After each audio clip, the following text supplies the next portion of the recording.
en Capernaum y otras ciudades, y vamos a estar estudiando la sección de Lucas 4 del 31 al 44. Y les pido por favor que usted busque en sus Biblias Hechos 2:22. Es solo un verso. Si no lo quiere buscar, ahí está en la pantalla. Tenemos el verso. Y dice así: varones israelitas, oíd estas palabras. Jesús Nazareno, varón aprobado por Dios entre vosotros con maravillas, prodigios y señales que Dios hizo entre vosotros por medio de él, como vosotros mismos sabéis.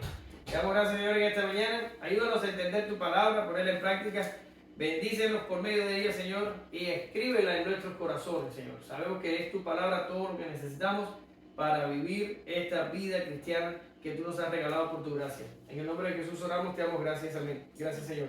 En nuestra sección anterior abordamos la visita de Jesús a Nazaret y con sorpresa aprendimos del rechazo que el Señor encontró allí, donde rápidamente las personas, de maravillarse por causa de esa sabiduría, pasaron a odiarlo profundamente al punto de tratar de matarlo. Pero en aquella ocasión Jesús les advertiría que iba a ir a Capernaum, donde haría lo que no hizo en Nazaret por causa de la incredulidad de ellos. Por tanto, hoy le damos continuación al ministerio de Jesús en Galilea y vamos a estar hablando de su llegada a Capernaum y los primeros milagros que hace. Y aunque no encontró el rechazo radical, descubriremos que las personas tampoco se arrepentirían del todo. Ellos buscaban a Jesús por los milagros que hacían. Solo querían dar solución a su problema más inmediato, pero sin renunciar a la vida de pecado. Al final de la parte expositiva vamos a dar respuesta a algunas preguntas que este estudio pudiera generar. O sea, yo me imaginé a ustedes haciéndome preguntas y les di contestación a algunas de ellas, las que yo me imaginé. Por tanto, vamos a ver, descendió Jesús a Capernaum, del verso 31 al 32. Jesús expulsó un demonio, del 33 al 37. Jesús sana a un enfermo, del 38 al 39. Jesús sana y liberta a muchos, 40 al 41. Jesús predica en otras ciudades, 42 al 44. Y vamos a responder algunas preguntas al final de la parte expositiva. Bien, el mensaje de hoy no tiene complejidades teológicas ni interpretativas ni de ningún tipo. Vamos a tener un tiempo ameno que vamos a disfrutar, estoy seguro que sí. Ella. Descendió Jesús a Capernaum, ciudad de Galilea, y les enseñaba en los días de reposo, y se admiraban de su doctrina, porque su palabra era por autoridad. Bien, ¿qué tenemos aquí? Lo que tenemos aquí, y como lo vimos de la clase anterior, Jesús había terminado su ministerio en la zona de Judea, al norte de Judea. ¿Por cuál razón? Porque Juan había sido encarcelado. ¿Ya? Temiendo por su vida, bajó a Galilea. Más bien subió a Galilea y en Galilea comenzó su ministerio, empezando por la ciudad de Nazaret. Pero en Nazaret quisieron matarle. Eso lo vimos la semana pasada. ¿Y qué hizo el Señor? Subió más todavía y se fue a Capernaum. Vamos a ver más o menos, les traje el mapa. Ahora me doy cuenta que el mapa está bastante pequeño. No sé si lo ven, pero acá abajo está la parte del norte de Judá, que era donde Jesús tenía, estuvo un año de ministerio acá abajo, en el sur. Después sucedió el problema con Juan Bautista, subió, pasó por Samaria, y ¿verdad? Aquí en Samaria fue donde tuvo Sicar la conversación con la mujer samaritana, ¿verdad que sí? Y después subió y se fue a Nazaret. Mira Nazaret aquí. Y Nazaret lo quisieron matar, pues en tanto se fue a más al norte, a Capernaum. Ahora, ¿qué recordamos de Nazaret? Nazaret es una ciudad en un monte, está alta. Sin embargo, Capernaum está más baja, está en la ribera del mar de Galilea. Es una ciudad no costera, pesquera, es pesquera y colinda con el mar de Galilea. Y el mar de Galilea está como a unos 600 pies por debajo del nivel del mar. Son 1300 que tiene Nazaret, 1300 que tiene Nazaret, más 600 que tiene por debajo del nivel del mar. Jesús básicamente descendió en altitud como unos 2000 pies. y se fue a Capernaum e hizo de Capernaum su residencia permanente en todo su ministerio de Galilea.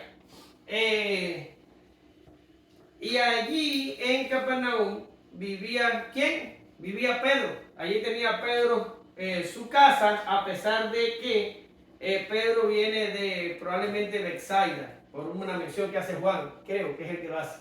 Bien, Capernaum era una ciudad un poquito más importante que Nazaret, a pesar de que tampoco se menciona a Capernaum antes. Ahora es que aparece en la historia bíblica, pero se supone que tenía de unos 500 a 1000 habitantes, era un poquito, era casi el doble de lo que tenía Nazaret de habitantes. Era una ciudad pesquera.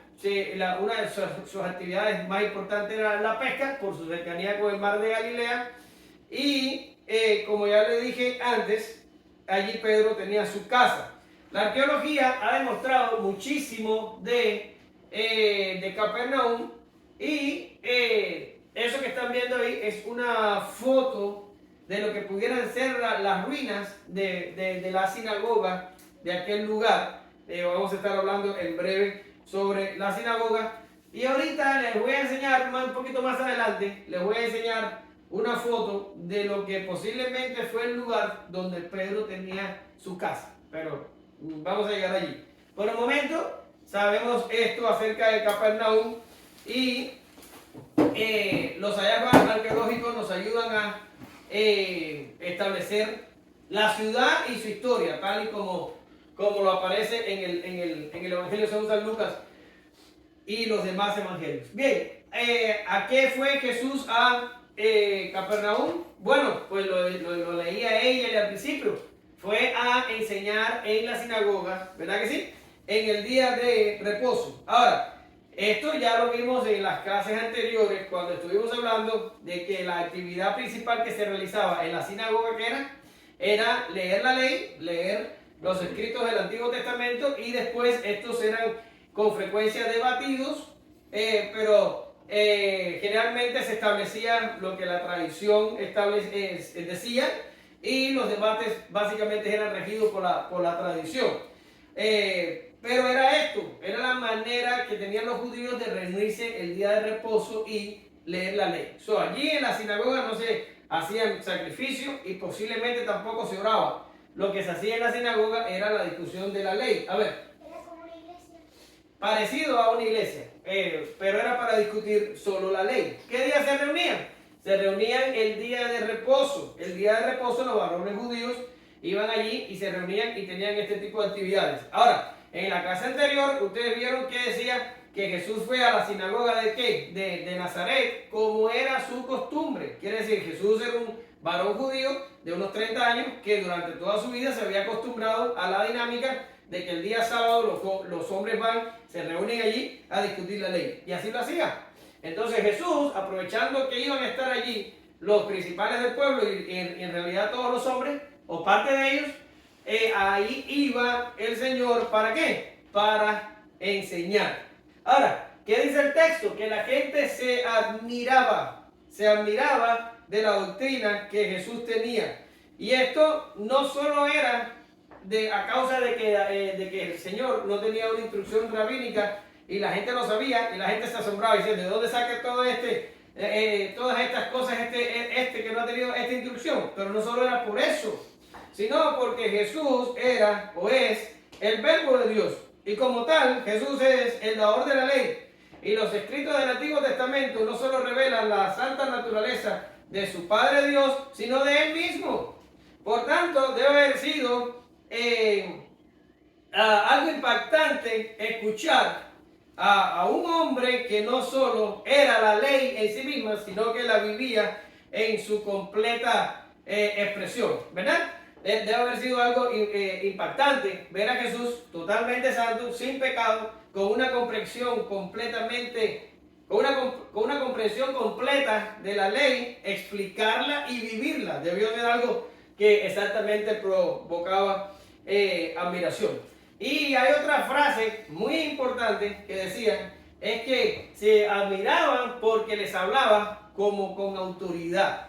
¿Ya? Como con autoridad. ¿Qué significa? Jesús no tenía la necesidad de citar a Moisés, ni a los profetas, ni a nada. Él hablaba con su propia autoridad. ¿Ya? Nosotros cuando nos paramos aquí no tenemos ninguna autoridad. Y cuando digo nosotros estoy hablando de mi persona, pero también estoy hablando de la persona de cualquiera que se pare. Martín, Alex, el que venga a predicar, no tenemos ninguna autoridad. No tenemos autoridad hacia ustedes ni hacia nadie. ¿Verdad que sí? ¿De dónde tomamos la autoridad? De la propia Biblia. Y la Biblia toma la autoridad de que es el objeto de la revelación de Dios. Por tanto, la autoridad básicamente viene de Dios. Pero nosotros los hombres en sí mismos no tenemos autoridad. Pero Jesús era Dios y tenía toda la autoridad. Imagínate cómo era posible enfrentarse a una cosa así. Cuando vimos la clase pasada, estuvimos viendo que cuando lo fueron a deslizar por el barranco para matarlo, dice que Jesús caminó por el medio de ellos y se fue. Y que algunos comentaristas dicen que fue algo milagroso, pero otros dicen que no. Y yo me uní con el bando de los que dicen que no. Yo me uno con el bando de los que dicen que todavía no era su hora. Y me imagino cómo pudo haber sucedido esto. Simplemente Jesús dijo, no, hoy no es mi hora, no es mi momento, así que hoy no va a suceder. Y caminó por medio de ellos y ellos se quedaron así, prácticamente pasmados, porque no tenían otra opción que obedecer la voz que le hablaba. ¿Ok? Y ahorita vamos a ver que esta voz es obedecida por otras entidades que también están por fuera de nuestra... de lo que somos nosotros. Por tanto, hablaba con autoridad. Era Jesús hablando allí y la gente lo percibía. ¿Ya? Ahora, esta es la introducción que hace Lucas para pasar a dos cosas, a dos ejemplos que él va a poner. O sea, él da esta introducción, es como decir, en el principio creó Dios los cielos y la tierra. Ya, y entonces allí Moisés probablemente está dando como un resumen de lo que va a empezar a describir. En el principio creó Dios los cielos y la tierra. ¿Quién creó los cielos y la tierra? Dios. ¿Ya? Y después empieza a decir, bueno, pues en el día 1 hizo esto, en el día 2 hizo esto, en el día 3, y así sucesivamente. Aquí Lucas hace exactamente lo mismo. Aquí Lucas dice, bueno, pues Jesús salió de Nazaret, se fue a Capernaum y predicaba en todas las ciudades de allí, en el día de sábado, en el día de reposo, en las sinagogas predicaba y la gente se admiraba y la gente se asombraba de su autoridad. Punto. Lucas acaba de hacer un resumen de lo que era el ministerio en Galilea. Era pura predicación y la gente se admiraba de su autoridad. ¿Verdad que sí? Y ahora Lucas va a pasar a dar dos ejemplos de otras cosas que también pasaron en su ministerio en Galilea y más específicamente en Capernaum. Vamos a mandar a alguien a leer que no sea ella. Mamá. Estaba en la sinagoga un hombre que tenía un espíritu de demonio inmundo, el cual exclamó a gran voz diciendo, déjanos, ¿qué tienes con nosotros, Jesús Nazareno? ¿Has venido para destruirnos? Yo te conozco quién eres, el Santo de Dios. Y Jesús le reprendió diciendo, cállate y sal de él. Entonces el demonio, derribándole en medio de ellos, salió de él y no le hizo daño alguno. Y estaban todos maravillados y hablaban unos a otros diciendo, ¿qué palabra es esta que con autoridad y poder manda a los espíritus inmundos y salen? Y su fama se difundía por todos los lugares de los contornos. Muy bien. ¿Qué está pasando aquí? ¿Qué está pasando aquí? Bueno, pues hay algunos que piensan que Jesús estaba dando ya una disertación en la sinagoga y la persona como tal que tenía el espíritu ¿cómo se dice? Lo increpa, lo reta. Pero yo creo que no fue así. Yo creo que no fue necesario que empezara a hablar y empezar a explicar. Yo creo que nada más que Jesús entró, el demonio lo encaró. Eso es lo que creo yo. Ahora, pero usted puede encontrar en la bibliografía otras opiniones. Ahora, creo que fue que Jesús llegó a la sinagoga, ¡bum! Y el hombre rápido le encaró. ¿Ya? ¿El hombre o el demonio que tenía dentro? Ahora, recuerden que una cosa, Lucas es médico. Tenemos aquí a un hombre que tiene el conocimiento y la capacidad para determinar si esta persona tenía un problema de enfermedad o un problema de su mente, o si esta persona tenía algo más. Tenemos aquí básicamente a una opinión de un experto que se está dando cuenta que este hombre no estaba enfermo, que este hombre no tenía ninguna condición física, ni emocional, ni psicológica. Lucas dice, este hombre tenía dice, espíritu de demonio inmundo. Y me llama la atención que haya dicho así, porque está demasiado larga la frase, no sé si se dan cuenta. Está diciendo, un espíritu no fue suficiente, de demonio, y todavía no fue suficiente para todo lo que él quería transmitir, y dijo, inmundo. Ahora, vamos a ver por qué pasa esto. Bien, si yo tuve la curiosidad de irme hacia atrás, o sea, hemos leído 4 capítulos de Lucas, ¿ya? Hoy terminamos con el capítulo 4. Y yo tuve la curiosidad de marcar, usted puede hacerlo usted, y me dice si yo acerté, pero yo conté, y hay 13 referencias al Espíritu Santo, o sea, Espíritu con mayúscula, desde que Lucas empieza hasta ahora que estamos hablando de esto. Hay 13 menciones del Espíritu Santo. En el 4.1, ese texto tiene 2 menciones en el mismo texto. Porque yo encontré 12 citas, pero el 4.1 tiene 2 menciones. Ahora, ahí en el estudio usted se puede encontrar la cita y puede rectificar lo que estoy diciendo. Y Lucas también habla de 3 menciones no al Espíritu Santo, sino al espíritu humano, a nuestro espíritu. Por ejemplo, cuando Elizabeth dijo, mi espíritu se regocija en Dios mi Salvador, o creo que fue Elizabeth o María, una de las dos lo dijo. Pero, perdón, hace 3 referencias al espíritu humano. Por tanto, Lucas ha estado hablando del Espíritu de Dios, Lucas ha estado hablando del Espíritu humano, pero Lucas ahora va a introducir una nueva clase de espíritu y va a hablar de un espíritu que no es el Espíritu Santo y que no es el espíritu que está dentro de nosotros como humanos que somos. Él va a referirse a otro tipo de espíritu. Ahora, tú dices, ¿por qué tanto trabajo?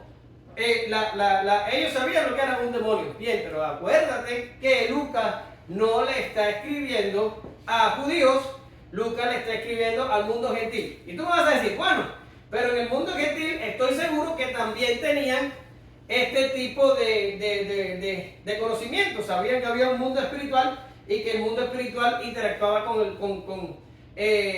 los humanos. Sí, ciertamente sí. Y estuve buscando en la bibliografía y desde los tiempos de los egipcios y por allá, ya se practicaban exorcismos, o sea, se exorcizaba a la gente, que es básicamente tratar de sacarle el demonio o el espíritu que tiene adentro a la persona. Ya desde aquellos tiempos se hacía esto, por tanto no era algo desconocido. Sin embargo, sabemos que Lucas prestó atención al detalle y es un historiador bastante meticuloso y él quiso decir, este hombre que estaba en la sinagoga, o sea, el hombre no estaba en la calle como más adelante nos vamos a encontrar, o yo no sé si es Lucas el que lo relata, pero sabemos del endemoniado gadareno que estaba, tú sabes, en el campo, amarrado con cadenas, el tipo era una bestia. No estamos hablando de este caso, estamos hablando de un hombre que está sentado en la sinagoga de la ciudad y presto para escuchar la ley de Dios. Quiere decir, era una persona que la gente cuando lo miraba, lo veía normal. ¿Lo ves? Lo veía normal. Pero resulta que cuando Jesús entra a la sinagoga, ¡brum!, sale que aquel tipo tenía un demonio. Está bastante loco. Y Lucas entonces dice, no nos encontramos. Lucas no iba con Jesús, Lucas está relatando. Pero no se lo encontraron con cadenas, o no se lo encontraron desnudo, o no se lo encontraron agrediendo a personas. No, ¿dónde estaba el tipo? El tipo estaba sentado en la sinagoga. Y ya establecí que los varones judíos iban a los sábados, ¿dónde? A la sinagoga. ¿Y de qué hablaban allí? Pues de la ley. Pues allí estaba, y había estado todo el tiempo con el demonio que es dentro. Y el demonio estaba feliz de la vida. ¿Hasta qué? Hasta que apareció Jesús. ¿Se dan cuenta? Por eso es que Lucas en específico y dice, tenía un espíritu de demonio inmundo. Un espíritu de demonio inmundo que había estado feliz hasta que Jesús aparece. Y esto es impactante. Impactante. Ahora voy. La persona, ya les dije ya al principio, que yo creo que nada más que Jesús hizo su entrada, la persona se... ¡Ah! No fue que él empezó a enseñar. Ahora, ¿qué hizo? Dice que clamó a gran voz. ¿Qué es lo que clamó? Es como gritarle, como atacarlo verbalmente y decirle, ¡hey! ¿Por qué nos molesta? No, primero le dice, ¡hey! ¿Qué tienes en nuestra contra? O en cubano le diría, ¿cuál es tu problema con nosotros? ¿Verdad? Esto está revelando que el demonio estaba en abierta oposición a Dios, y cuando ve que Jesús entra, el demonio lo ve como que Jesús estaba entrando a su territorio, que Jesús estaba haciendo un ataque a él por solo llegar allí a la sinagoga. ¿Se acuerdan que en la clase pasada estuvimos hablando de Naamán el sirio? ¿Se acuerdan? Y cuando Naamán el sirio le pide cartas al rey de Siria para ir allá a Samaria, y llega y le da al rey de Israel las cartas, el rey de Israel se rasgó la vestidura y dijo, este tipo lo que quiere es pelea, porque ¿cómo voy a ser yo capaz de sanar de lepra a este? Yo no soy Dios que da vida y que da muerte. Él está buscando una ocasión de pelea contra mí. ¿Qué está pasando aquí? Se está metiendo un general sirio, o sea, es otra nación, dentro del territorio de Israel, está yendo hasta Samaria y le está diciendo, mira, sáname, que me dijeron que aquí me puede sanar de lepra. Y el hombre está diciendo, está invadiendo el territorio, me está provocando. Es exactamente lo que este demonio interpreta. Ve a Jesús entrar y dice, no hombre, esta ha sido mi sinagoga por muchos años y yo llevo de este hombre plácidamente un cuanto tiempo, y viene Jesús ahora a fastidiarme la existencia. ¿Qué tienes en contra nuestra? ¿Lo ven? Y lo otro que le dice tres cosas. ¿Qué tienes en nuestra contra? Lo segundo es, ¿por qué nos molestas? Como quien dice, este es nuestro tiempo, este es nuestro negocio, esto es lo que hemos estado haciendo por mucho tiempo. ¿A qué vienes? ¿Lo ven? Pero, si usted se da cuenta, había pasado algo en Nazaret, probablemente unos días atrás. ¿Y qué había pasado? Que Jesús pidió el rollo, leyó Isaías y dijo, el Espíritu del Señor está sobre mí y me ungió Jehová. Y empieza a decir, y habla de libertad a los cautivos. ¿Qué quiere decir? El diablo y sus demonios por mucho tiempo habían estado haciendo este tipo de actividades. Todo el mundo lo sabía. En algunos era solapado, que tú no te dabas cuenta que sucedía, en algunos era más evidente, y vemos en el ministerio de Jesús que aparecen a veces personas que los demonios los tiraban al fuego, y los tiraban para aquí, los tiraban para allá, y hacían convulsiones, y vemos todas estas cosas. En otros era más solapadas, pero la realidad de todas estas cosas es que sucedía. Y sucedía, vamos a decirlo así, como con un poco de impunidad. ¿Ya? Pero llegó el Mesías. La espera había terminado, las profecías se habían cumplido. El Señor estaba caminando sobre la tierra y estaba inaugurando y estableciendo su reino. Y el reino de Jesús, para poder inaugurarse y para poder ser establecido, tiene que entrar dentro del reino de Satanás y quitarle el avance o el territorio que al momento había tomado. ¿Lo ven? Y por eso es que le dice, ¿por qué nos molesta? ¿Viniste a destruirnos? ¿Viniste a acabar con nosotros? Ahora, le dice, yo te conozco. Tú eres el santo de Dios. Impactante. Yo te conozco. Esa es la frase más, ¿cómo yo diría? Más importante que le pudiera decir alguien a otra persona. ¿Por qué usted me escucha todas las mañanas, todos los domingos cuando predico? ¿Por qué me escucha? Porque usted no me conoce. Si usted me conociera verdaderamente, usted no me escuchara. ¿Y por qué yo escucho a Martín igual? Pues yo tengo una opinión de Martín, que es lo que yo puedo ver, pero no puedo meter dentro de su mente y mirar lo que está allí. A lo mejor si me meto, me asustaría, como Martín se asustaría mucho de meterse en la mía, y va a ser un problema. ¿Verdad? Eso nos desarma, saber que alguien nos conoce. No estamos hablando de como, tú eres Martín, qué bien, sí, o sea. No, no es esto. Esto va más allá. Él le dijo, Fíjate que él pudo haber dicho, tú eres Jesús, el hijo de María, o tú eres Jesús, el carpintero, el hijo de José. No le dijo eso. Él fue a la naturaleza de Jesús, de la naturaleza divina, y le dijo, tú eres el Santo de Dios. Yo sé quién tú eres. La gente aquí piensa que tú eres Jesús de Nazaret, que tú eres un hombre que camina por la tierra. No, tú no eres ese, tú eres el Verbo. Yo sé quién eres. Pero Jesús no necesitaba tomar crédito del diablo. ¿Por qué? No es necesario. Y Jesús le dijo, cállate, cállate. Lo mandó a callar. Y eso era normalmente lo que hacía. Lo mandaba a callar a los demonios. Ahora, en Santiago 2.19, usted lo revisa después, usted puede darse cuenta que los demonios tienen acceso a esta información. Es algo que sea difícil para ellos saber que Jesús es el Hijo de Dios. Lo impactante es que el demonio lo dijo y ninguna de las personas alrededor le tomó por sorpresa, ni hizo ninguna reacción, ni nada. Le entró por un oído y lo salió por el otro. ¿Ya? Ahora, Jesús le dice, cállate y sal de él. Ahora, ¿por qué Jesús, ¿cómo decimos? ¿Por qué Jesús está interesado en hacer callar a los demonios? ¿No será mejor para él que los demonios también digan que él es el Hijo de Dios? ¿No será mejor para él? Negativo. Cuando Jesús fue tentado, el diablo le hace la propuesta y le dice, si tú me adoras, yo te doy el reino.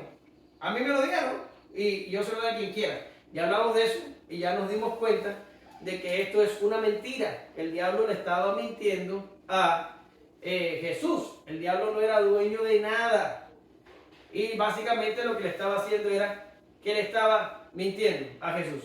Pero incluso Jesús, reconociendo la mentira y todo, pero Jesús se niega. Y Jesús le dice, no, yo no tengo que adorarte para obtener un reino. Por tanto, Jesús está diciendo a Satanás, tus medios no me interesan, tus métodos tampoco me atraen, no te necesito.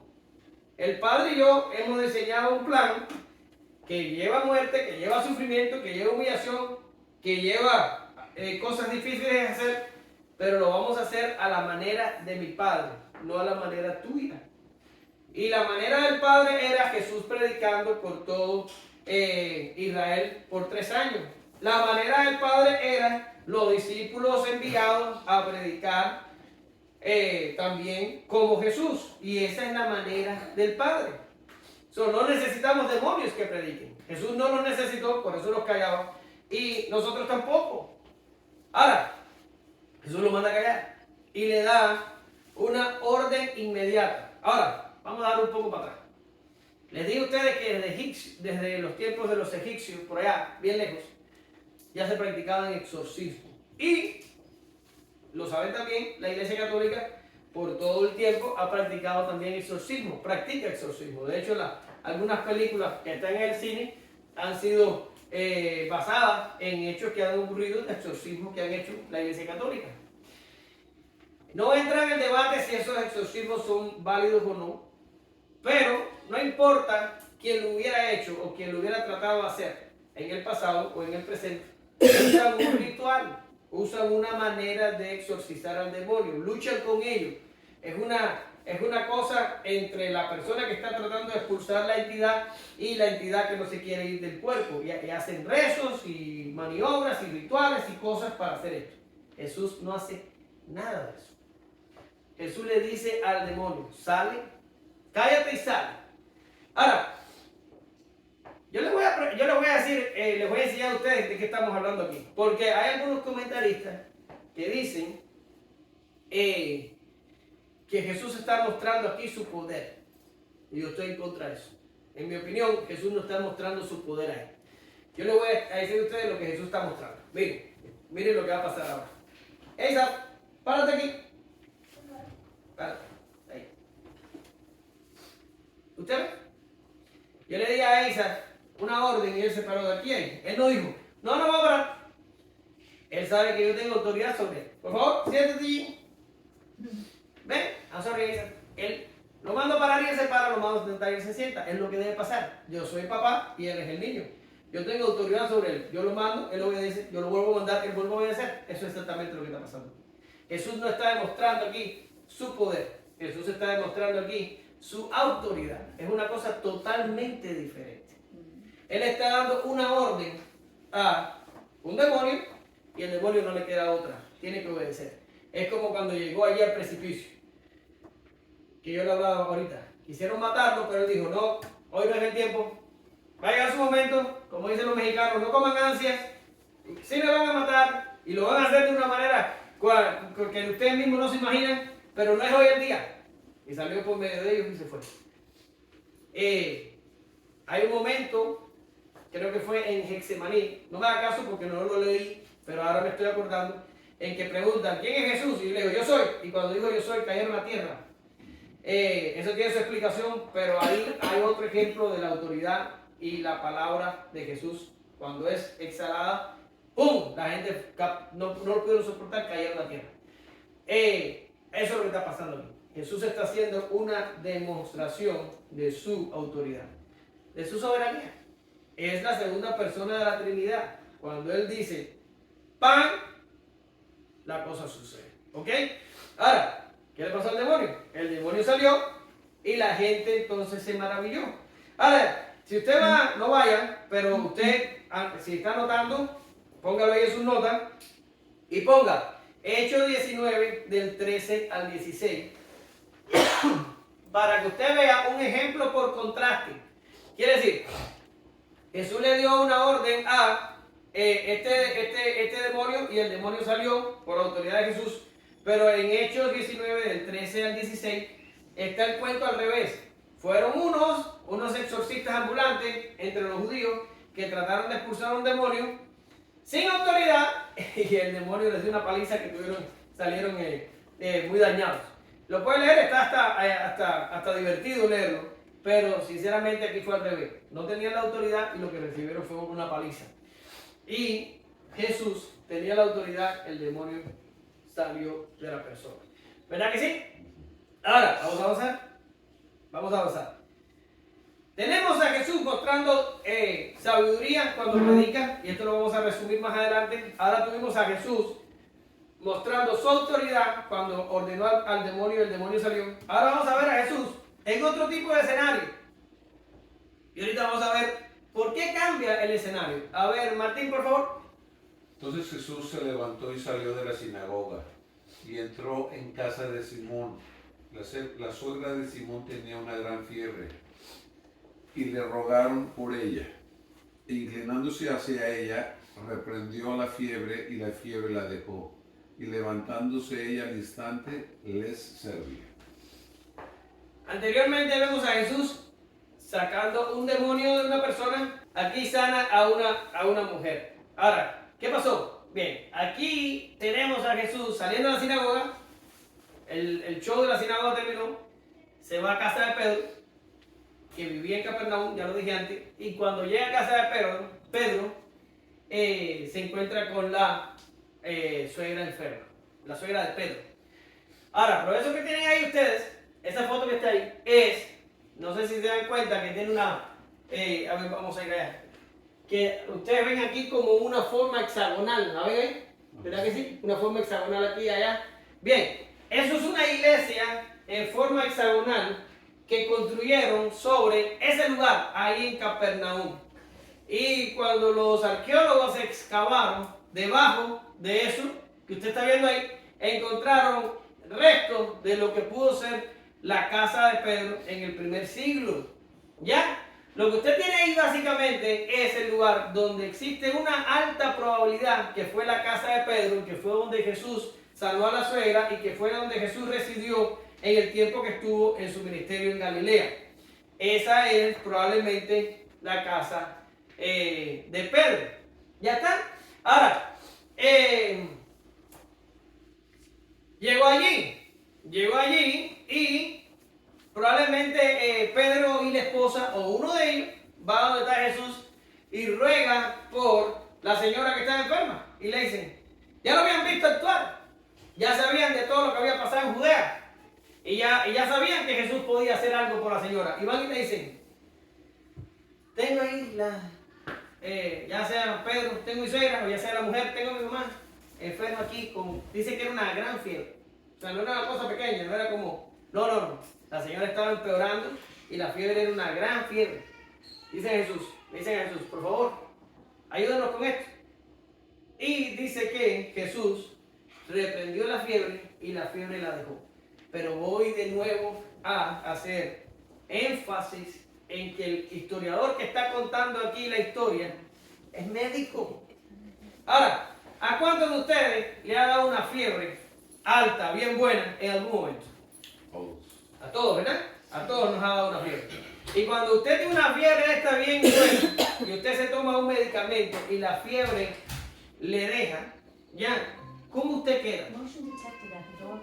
Extra fuerza. Así, sin fuerza. Así mismo. Esa es exactamente la respuesta. Exhausto, ¿verdad? Así también. Usted queda hecho posta.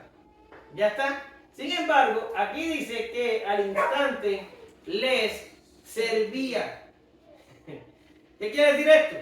Esto es un médico que está relatando lo que sucedió. No es el carpintero Pedro el que escribió el Evangelio, o no es el cobrador de impuestos Mateo, o no es otro, o no es Juan, que era también pescador. No. Esto es un médico que está escribiendo esto.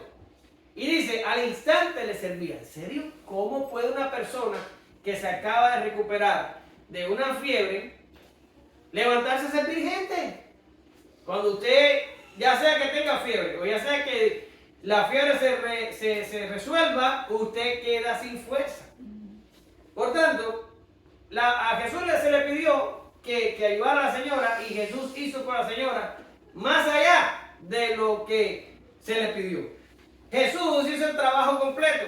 Jesús quitó la fiebre, pero Jesús vigorizó el cuerpo de esta señora. Esta señora quedó como si nunca hubiera habido fiebre antes. No sé si entienden lo que le quiero decir. Sí. Vamos a suponer que ella tenía cualquier cosa. A ver, Pero es la misma fiebre de ahorita. ¿por qué? O sea, es una enfermedad. Sí, la mujer tenía fiebre y Jesús la sanó. Pero dice que al instante, creo que al instante, es un instante, le servía. Ahora, Jesús sanó la fiebre, pero Jesús dejó la condición de la señora como si ella no hubiera tenido fiebre anteriormente. Como si no se hubiera enfermado. Vamos a suponer, llevaba una semana enferma, 3 días enfermo, 10 días enfermo, no sabemos. Pero Jesús la dejó en su estado inicial antes de que la enfermedad le afligiera. ¿Ustedes lo ven? ¿Qué quiero decir con esto? ¿Por qué me estoy metiendo aquí? Porque ustedes y yo conocemos de muchas iglesias donde la gente se va supuestamente a buscar sanidades, y estas sanidades son parciales o son como difíciles de comprobar o son medias raras. ¿Usted sabe? No, sí me sanó, pero ahora me volví a enfermar, o estuve sano por un año y ya me volvió de nuevo. No es así. Cuando Dios sanaba completo. ¡Rum! Y se acabó. Esta señora, Jesús no le quitó la fiebre, le dijo, ahora pásate 2 o 3 días ahí recuperándote para que estés mejor. No, esta señora salió lista, al instante, ¡boom! Dale. La sanidad fue completa. ¿Usted lo ve? No fue que a la media hora se volvió a enfermar o tuvo que recuperar. No, quedó bien. ¿Ya lo ven? Entonces, ya ahorita voy a retomar este tema, pero ahora lo voy a dejar así a propósito. Solo voy a hacer énfasis en el les servía. La mujer fue objeto de esta sanidad. ¿Y qué hizo? Pues le servía. ¿A quién? A Jesús y a los que estaban allí. Y esto es otra cosa importante. Cuando una persona ha sido salvada, sanada, restaurada por Jesús, la respuesta que la persona da es al instante le sirve. No se concibe tal cosa como una gente que ha experimentado la salvación. Fíjate, no estoy hablando de sanidad, estoy hablando de salvación. Y la experimenta el verdadero,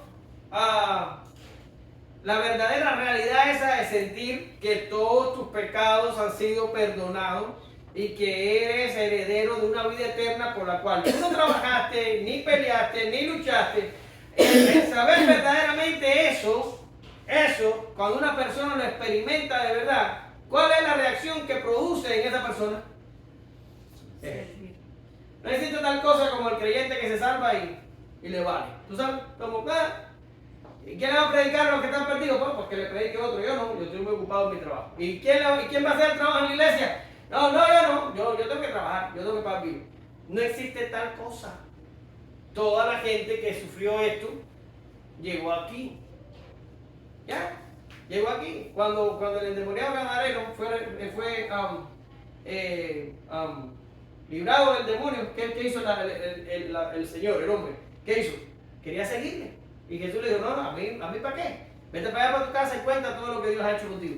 Y el hombre se fue para allá. ¿Hacer qué? Hacer eso.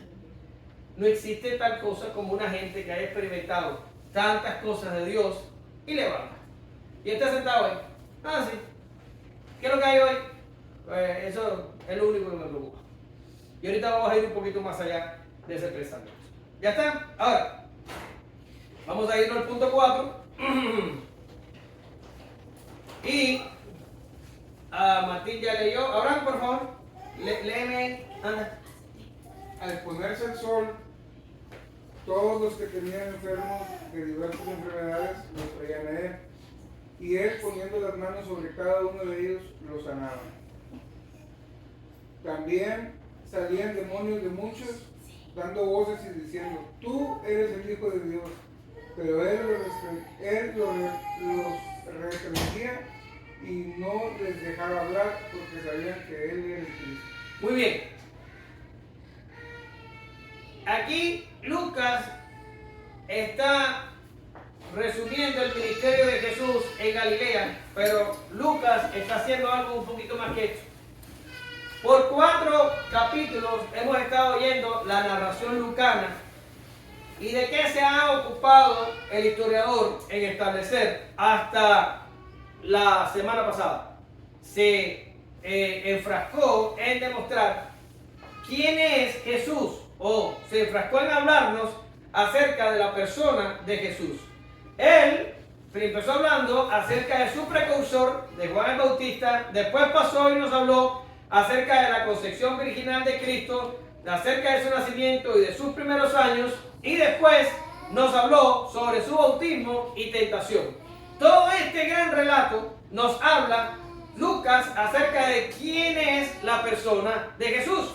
Él lo establece y él cambia el escenario, y esto que fue importante para él, ahora él va a pasar a otro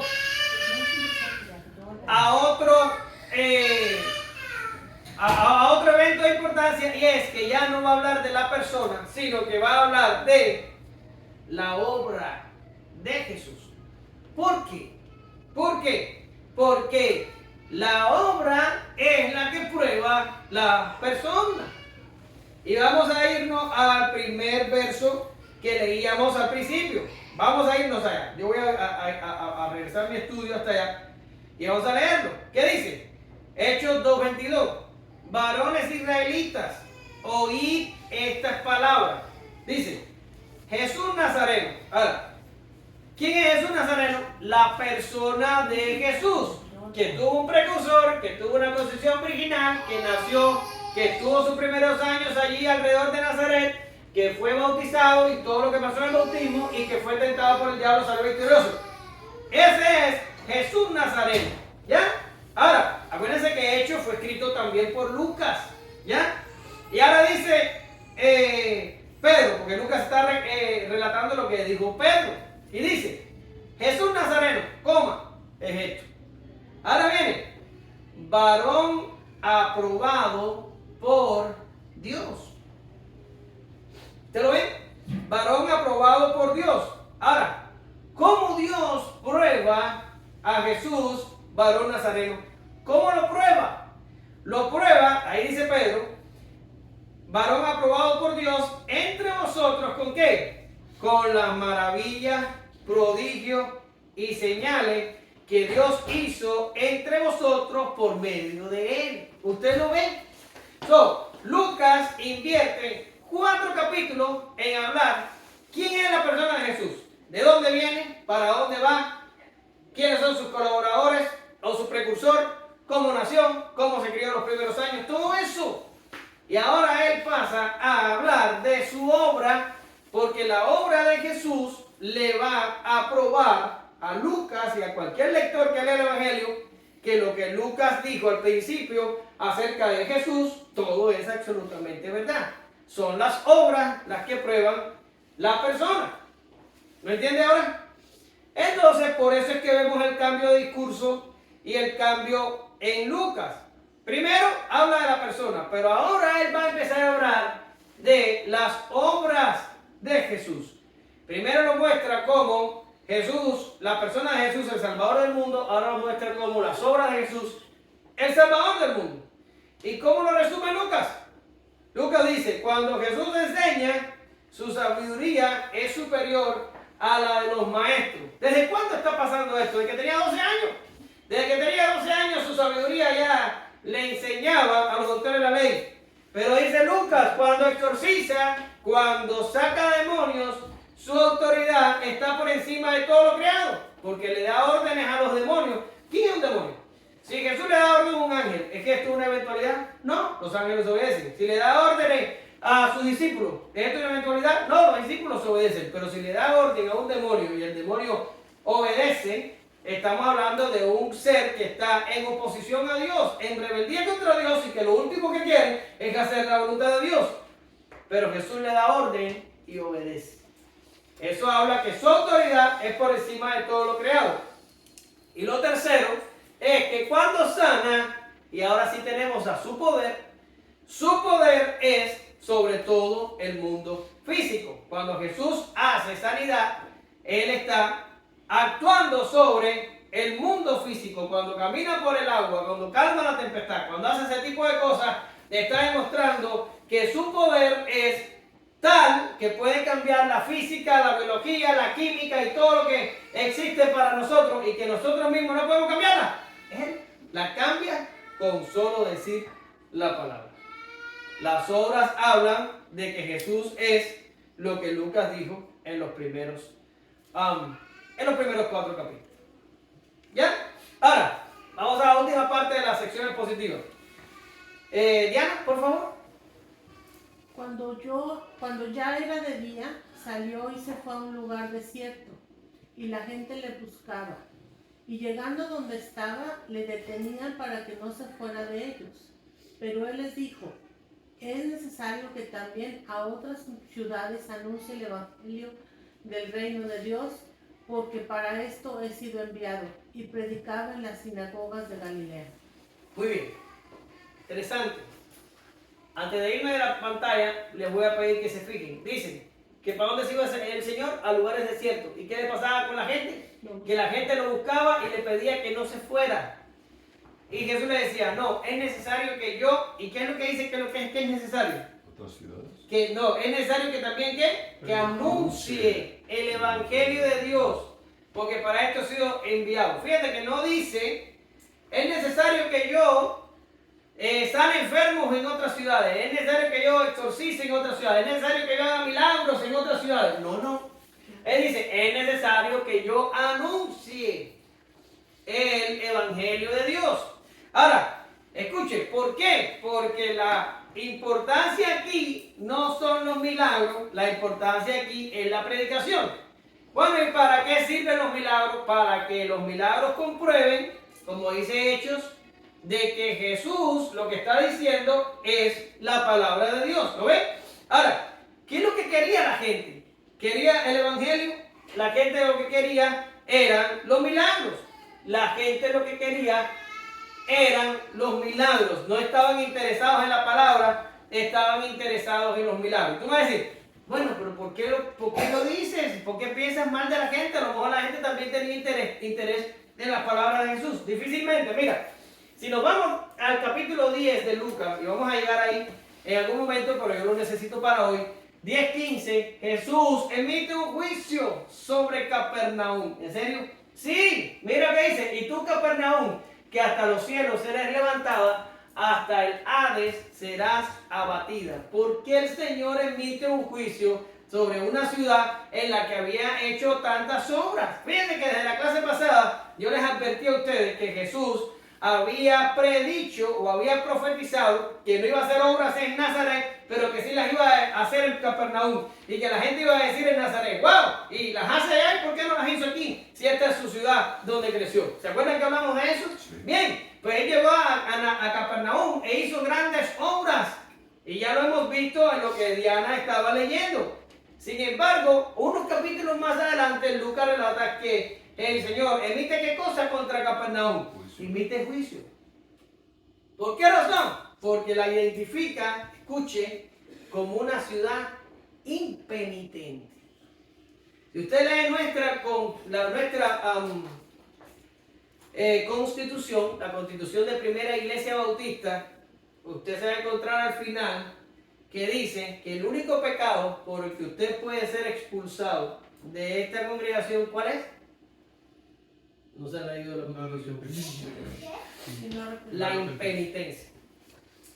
Es por el único pecado que usted puede ser echado. Mira, el otro me hace así como me mira y dice, ¿puedo ser echado? Sí, por impenitente te podemos echar. ¿Qué es la impenitencia?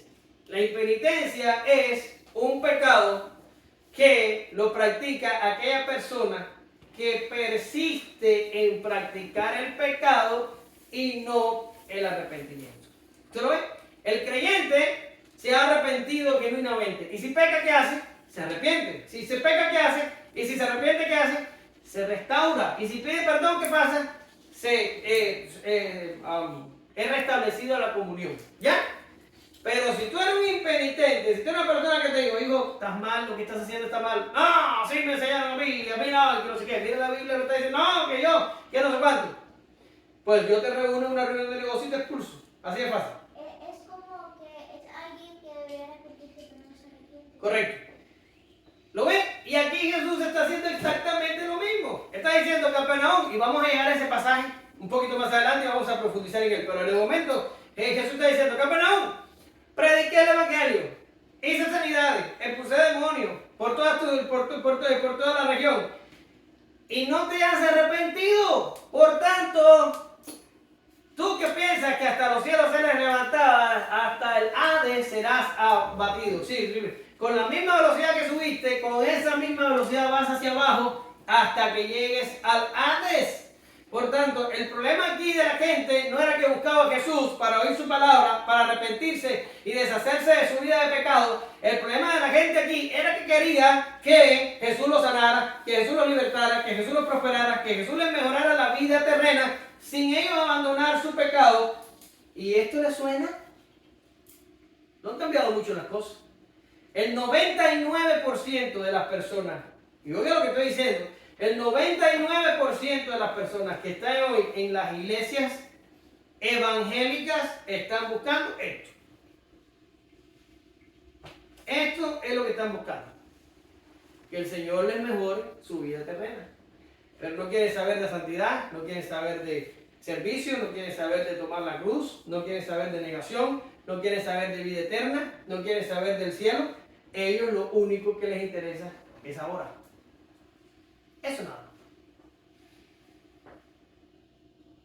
Y lo único que tienen que hacer es ir a YouTube y mirar las predicaciones. Lo único que tienen que hacer. Bien. Pero para Jesús la prioridad era la predicación. Pero no para Jesús.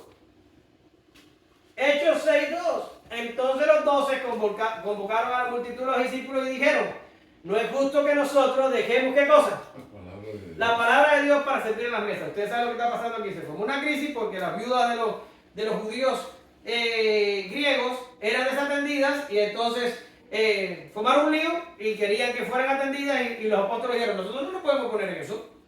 Yo no tengo tiempo para atender viudas, yo tengo que predicar la palabra de Dios. Ese no es mi lío. Ahora tenemos que buscar gente que tenga testimonio, que tenga el Espíritu Santo para que se dedique a hacer labores, pero nosotros necesitamos predicar la palabra de Dios. Y eso es exactamente lo que hacía Jesús, predicar la palabra de Dios. Es exactamente lo que hizo Pablo y lo que hicieron los demás, predicar la palabra de Dios. Ahora, hoy en día, usted va a una iglesia y las iglesias tienen de todo menos palabra de Dios. Van a haber expresiones corporales, pantomimas, danzas, ¿cómo se dice? Dramas y una música bien moderna y bien movida con luces de colores y con muchas cosas. Lo menos que las iglesias tienen es, ¿qué cosa? La palabra de Dios. Hace poco se dio un escándalo en no sé qué lugar de aquí de Estados Unidos porque en una de las reuniones de varones cristianos, entre comillas, supuestos, que sea que en los Estados Unidos llevaron un stripper a hacer una demostración en el culto. Y el tipo, eso fue ahora, esto estoy hablando de la actualidad, pasó, semana pasada, hace 2 semanas a todo reventar. Pusieron un tubo, como hay en los strip club, y el hombre se quitó la camisa y subió por el tubo, y toda la onda, que hubo incluso un pastor que protestó por eso y fue expulsado de la actividad, de la cosa, del evento que estaban haciendo. Eso también búsquelo después usted. Pero ya hoy los púlpitos están desprovistos de la palabra de Dios. Y donde hay gente predicando, no están predicando la palabra de Dios. Están dando mensajes motivacionales y lo único que hacen es decir payaserías y hablar mentiras. Pero a la gente le gusta. Por eso yo tengo 15 miembros y ellos tienen 10,000. Porque a la gente le gusta eso. Pero Jesús entendía la importancia de la predicación. Ahora, ya lo hemos dicho, pero ¿para qué servían los milagros? Los milagros autenticaban la predicación. En un momento, Juan 10:38, Jesús le dice a sus detractores que estaban increpando con él. Jesús le dice, ¿no creen en mí? Ok, no creen en mí, pero por lo menos presten atención a las obras que hago. ¿Qué quiere decir? ¿No me creen mis palabras? Está muy difícil de digerir, está muy difícil de entender mis palabras. Ok, bárbaro, no olvídate mis palabras. Mira mis obras. Esto es lo que le está diciendo el Señor a ellos. Mira mis obras y date cuenta que las obras que yo hago demuestran que el Padre es el que hace las obras a través de mí. Y que lo que yo te estoy diciendo es verdad. Para eso es para lo que sirven los milagros. ¿Ya? Ahora, para terminar, vamos a ir a las preguntas obvias. Y la primera pregunta que tenemos que responder, estas son las preguntas que yo me imaginé que ustedes hubieran podido hacerme, es, ¿son frecuentes las posesiones demoníacas? ¿Son frecuentes? No, no lo son. Cuando usted mira la Biblia en su totalidad, en el Antiguo Testamento hay vagas referencias para decir que no hay casi ninguna a posesiones demoníacas. En Génesis 6 hay algo allí, ustedes lo saben, que habla de que los ángeles vinieron y tomaron cuerpos y se mezclaron con las mujeres. Es posible, escuchen lo que yo estoy diciendo, es posible que se esté refiriendo a que los ángeles poseyeron cuerpos de humanos. Pero también es muy posible que los ángeles se hayan construido un cuerpo humano y no hayan poseído cuerpos humanos. ¿Qué quiere decir? El texto, algunos, y yo no estoy incluido entre ellos, algunos lo interpretan como que los ángeles tomaron cuerpos de personas, poseyeron los cuerpos de las personas. Si esto es así, a lo mejor en Génesis 6 encontramos este fenómeno. Fue un fenómeno que fue resuelto con el diluvio y se acabó. Ahora, ya le digo, ni siquiera yo tengo la interpretación de ese lugar así, de esa manera. No pienso que así fue. Por tanto, ese sería uno ahí tambaleándose. Y otra mención que encuentro yo, no sé si usted puede encontrar más en el Antiguo Testamento sobre posesiones demoníacas, es cuando dice que Saúl era molestado por un espíritu. Pero ahí tampoco habla de posesión, porque posesión es el bicho metido adentro de la persona. Pero ahí lo que está diciendo el texto es que el demonio lo atormentaba y venía David y tocaba el arpa y el demonio se iba. Ahora, no habla de posesión. Hay algunos que pudieran ir lejos y decir, no, pero ¿cómo lo va a molestar? Se tenía que meter dentro de él. Ok, si lo quieres interpretar así, ese es tu problema, ahí vas a tener tu pequeña posesión en el Antiguo Testamento. Pero yo digo que el texto no puede ser estirado tanto como para llegar al extremo de decir que Saúl estaba poseído por demonios. Lo que está diciendo es que un espíritu lo atormentaba. Pero bien eso pudo haber sido desde afuera. ¿Ya? Ahora, esa es mi interpretación de esos dos pasajes. De ahí en fuera, en el Antiguo Testamento, yo no veo este problema de las posesiones en ningún lugar, de las posesiones demoníacas. ¿Dónde se incrementan las posesiones demoníacas? En el ministerio de Jesús. Porque ni siquiera Juan el Bautista tuvo ese problema. Esto empezó a pasar con Jesús, con los apóstoles, pero si usted ve, solamente los sinópticos hablan de posesiones. Juan nunca habla de posesión demoníaca. Y en Hechos hablamos de 2, creo. Y ya en las epístolas ya no hay ni siquiera un evento de posesión demoníaca. ¿Qué quiere decir con esto? Las posesiones demoníacas no son frecuentes, bíblicamente hablando. Y lo que sucedió fue probablemente que la actividad satánica aumentó en oposición al ministerio de Jesús y de los primeros discípulos, y ya después decreció, como vemos en las epístolas que no se mencionan. Y hay un texto, que es el que tengo aquí en la pizarra, el 2 de los Tesalonicenses 2, del 6 al 12, que algunos, no yo, que algunos interpretan como que cuando la segunda venida del Señor esté cerca, estas posesiones demoníacas van a empezar a suceder de nuevo y se va a empezar a dar un pico como se dio en la primera venida. El texto es lo que usted ve ahí, dice: y entonces se manifestará aquel inicuo cuyo advenimiento es por obra de Satanás, con gran poder y señales y prodigios mentirosos, y con todo engaño de iniquidad para los que se pierden, por cuanto no recibieron el amor de la verdad para ser salvos. Por esto Dios les envió un poder engañoso para que crean la mentira, a fin de que sean condenados todos los que no creen la verdad, sino que se complacieron con la injusticia. ¿Ya? Ahora, ahí hay una col entre la lechuga. Y la col entre la lechuga se las voy a dar también. Y es que dice: por obra de Satanás, con gran poder y señales y prodigios. ¿Qué dice después? Mentirosos. Por tanto, escuche esto para que usted entienda. El diablo no hace milagros. ¿Usted lo oyó? El diablo no hace milagros. No puede. Solo Dios hace milagros. El diablo no. Si yo digo que el diablo hace milagros, milagros auténticos, estoy creando un problema para lo que los milagros fueron diseñados. Les he dicho durante todo el estudio que los milagros, las obras de Jesús, probaron ¿qué cosa? Que Jesús estaba hablando la palabra de Dios y que Jesús era Dios, básicamente. Pero si el diablo es capaz de recrear los mismos milagros, ¿cómo puedo yo probar que Jesús no es el diablo? ¿Usted lo entendió? Por tanto, el diablo no hace milagros. El diablo hace señales y prodigios. ¿Qué dice allí?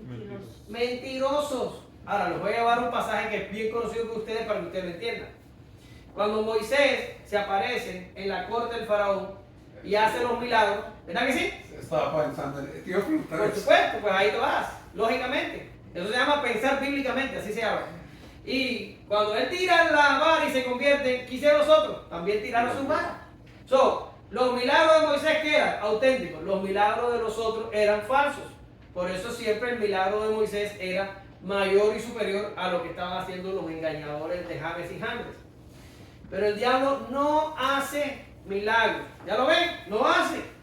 Ahora, otra pregunta. Por tanto, ¿posesiones son frecuentes? No lo son. De hecho, son bastante infrecuentes.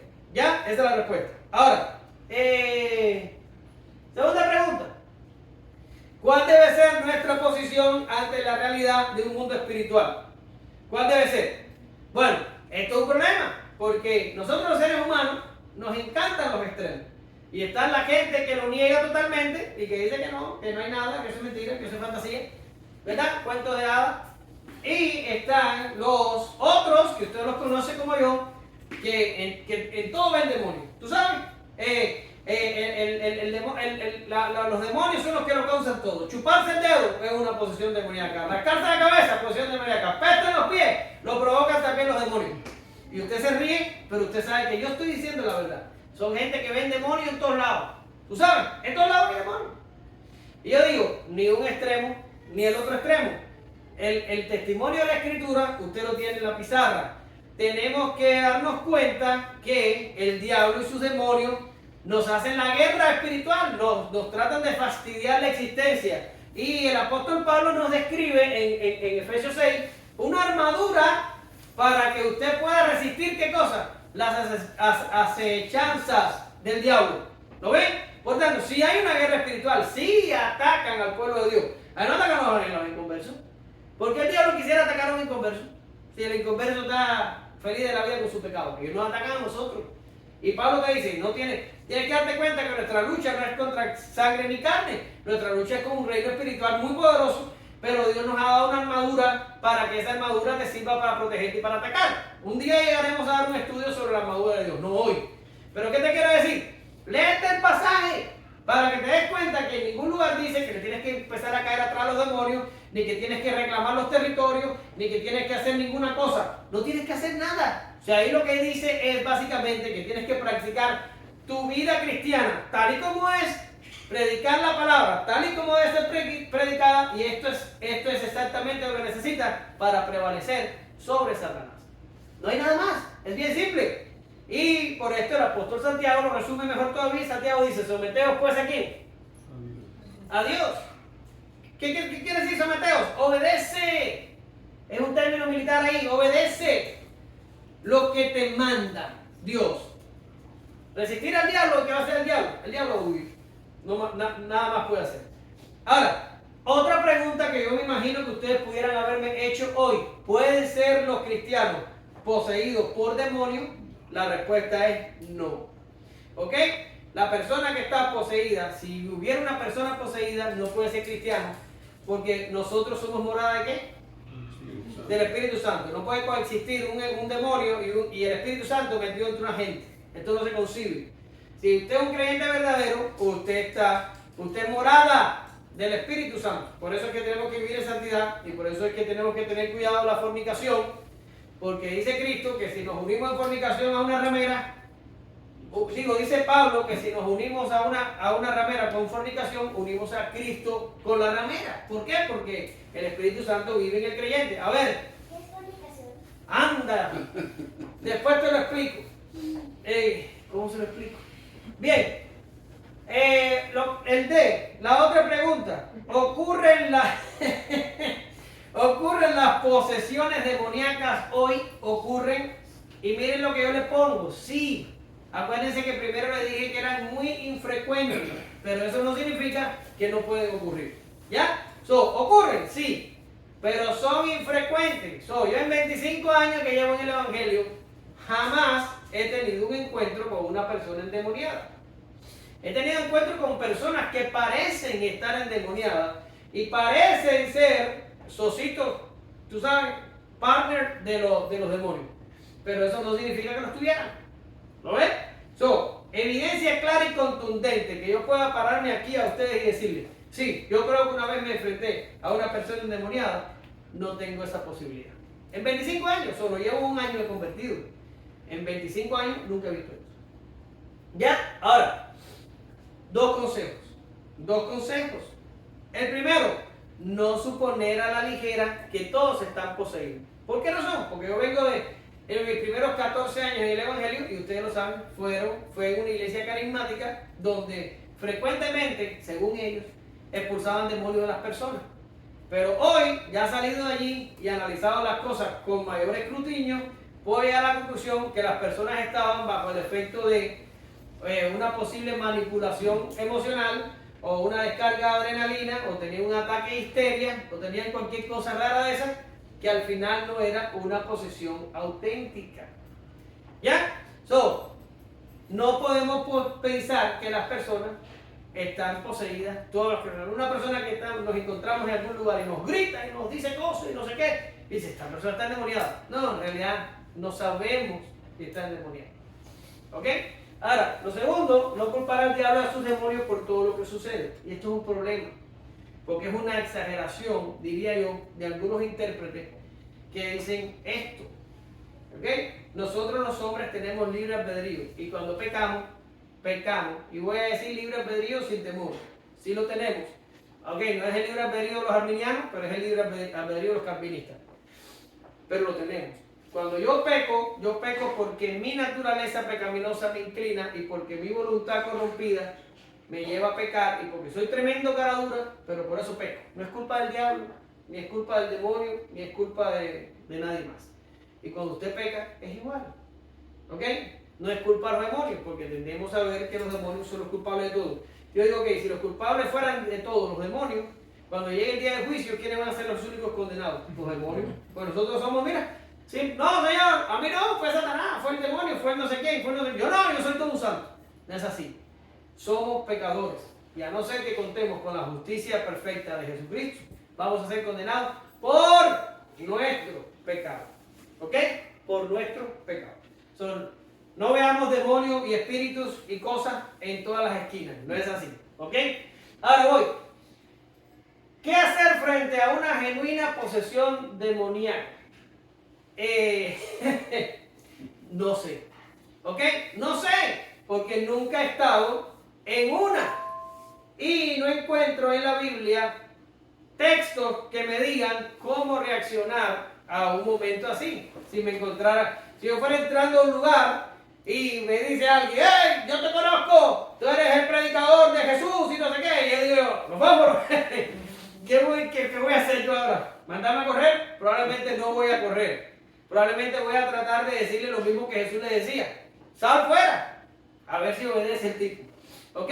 Ahora, me encontré un texto en el que Jesús dice, ustedes cuando sean perseguidos, ustedes van a ser puestos enfrente de tribunales y de reyes y de gente, y no planifiques lo que vas a decir. No lo planifiques, no hagas un discurso, porque en ese momento el Espíritu Santo te va a capacitar y lo que vas a decir va a ser lo que el Espíritu Santo te ponga en tu cabeza. ¿Ya? Y cuando vi eso dije, pues aquí lo tengo. Si la providencia divina me lleva a mí a un lugar donde tenga que yo enfrentarme a un ser de este tipo o a una posesión demoníaca, yo creo que en ese momento el Espíritu Santo me guiará de cierta manera, y si Dios me hizo meterme en esa situación, porque nada sucede por casualidad, Dios me va a dar la salida y me va a enseñar cómo, y de alguna manera se los contaré, si sobrevivo. Pero, ¿cómo voy a hacerlo? Pues no sé, sinceramente no sé, chicos, nunca me ha pasado, ¿ya? Ahora, probablemente lo mandaré a salir como hacía Jesús, o como hacían los 70 que fueron enviados, pero vamos a hablar de eso. Y lo mandaré a salir a ver si sale. Pero esa es la cosa. Espero que en ese momento, si pasa, el Espíritu Santo me ayude a no salir derrotado. ¿Ya? Y la última pregunta no tiene que ver con posesión demoníaca, pero tiene que ver con la sanidad de la suegra de Pedro. Ups, ¿dónde estaba? Estaba aquí mismo. Y la pregunta es, ¿sana Dios a las personas hoy en día? ¿Sana Dios? Bien. Nosotros como calvinistas, bautistas, confesionales, decimos que somos cesacionistas. ¿Qué significa esto? No creemos que los dones extraordinarios están hoy en actividad. Por tanto, el don que tenían los apóstoles, Pedro, Pablo y los demás, que podían decirle a un paralítico, en el nombre de Jesús, levántate, y la gente se levantaba y salía caminando, ese don no está en actividad hoy. Yo no tengo el don para sanar enfermos y usted tampoco lo tiene. Ni nadie lo tiene. Lo que usted ve por ahí son engañadores que dicen que si ellos oran Dios sana, pero es mentira.